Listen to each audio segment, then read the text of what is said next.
যে ভিডিওটা আপনারা দেখলেন এটা হচ্ছে চট্টগ্রামে চেরাগি পাহাড়ের একটি আন্দোলনের চিত্র এবং এই আন্দোলন কারা করছে জানেন? তারা হচ্ছে হিন্দু ধর্মাবলম্বী ভাই বোনেরা। তাদের আন্দোলনের মূল কারণটা আমি আপনাদের বলি। তাদের আন্দোলনের মূল কারণ হচ্ছে গত রাতে তাদের সম্ভবত গণেশ নামক এক দেবতার মূর্তি নিয়ে তারা যাচ্ছিল। তো তাদের সেই মূর্তির উপরে নাকি কেউ একজন গরম পানি নিক্ষেপ করেছে। এই ঘটনার জের ধরে আসলে আজকের এই আন্দোলন। তো আমি আসলে আপনাদের দেখিয়েছি যে তারা ভুয়া ভুয়া স্লোগান দিচ্ছে। আমি পরে আবার ভিডিওটা দিয়ে দেবো, দেখবেন। তো ভুয়া ভুয়া স্লোগান কাদের দিয়েছে দেখছেন? তারা হচ্ছে সেনাবাহিনীর একজন প্রতিনিধি, তাদের সাথে কথা বলতে গেলে যে হট্টগোল সৃষ্টি করেন না, সম্ভবত এই বিষয়ে কথা বলতে গিয়েছে, অতএব তারা ভুয়া ভুয়া সম্বোধন করে তাদের আসলে বের করে দিয়েছে। তো আমি সম্মানের সাথে এবং শ্রদ্ধার সাথে, আমার অনেক ফ্রেন্ড লিস্টে আমার অনেক হিন্দু সনাতনী ভাই বোনেরা আছে এবং আমার অনেক টিচাররাও আছেন, তাদের প্রতি সম্মান এবং শ্রদ্ধা রেখে আমি আসলে তাদের কাছে কিছু প্রশ্ন করতে চাই। কি আগে ডিসাইড করুন যে আপনারা বাঙালি না সংখ্যালঘু। যদি বাঙালি হন তাহলে সংখ্যালঘু আইন খুঁজছেন কেন? আর যদি সংখ্যালঘু হন তাহলে বাংলাদেশে থাকছেন কেন?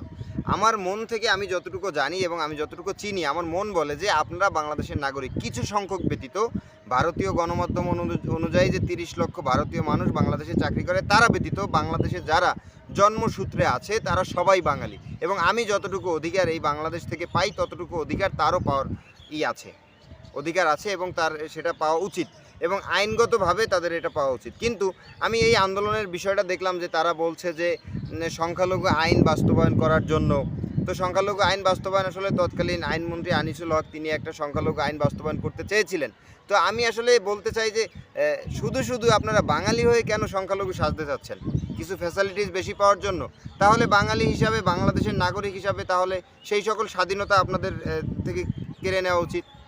যদি আপনারা নিজেদের সংখ্যালঘু মনে করেন তাহলে বাংলাদেশে থাইকেন না, আর যদি নিজেকে বাঙালি মনে করেন তাহলে সংখ্যালঘু আইন খুঁজেন না।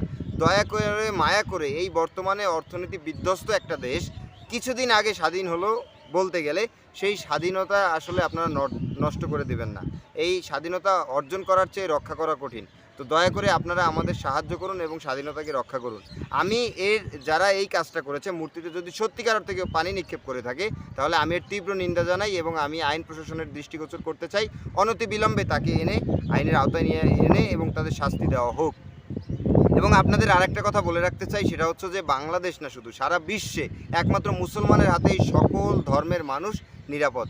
এবং আমি আপনাদের কাছে আবারও বলি যে যদি এর সাথে কোনো মুসলমান সম্পৃক্ত থেকে থাকে, আমরা পূর্বে দেখেছি যে মন্দির ভাঙ্গায় যে ভাঙচুর হয়েছিল তাতে আসলে অসংখ্য সনাতনী ভাই বোনদের আটক করা হয়েছে, তাদের আসলে ভাড়া করা হয়েছে ভাঙার জন্য।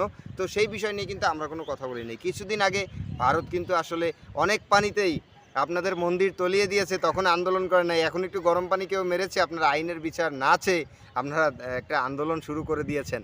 এটা আসলে বাংলাদেশের স্বাধীনতার সাথে যায় না। অতএব দেশের সাথে সাংঘর্ষিক কোনো কাজ না করে আসুন সবাই মিলেমিশে সাম্য ঐক্যের একটা দেশ তৈরি করি।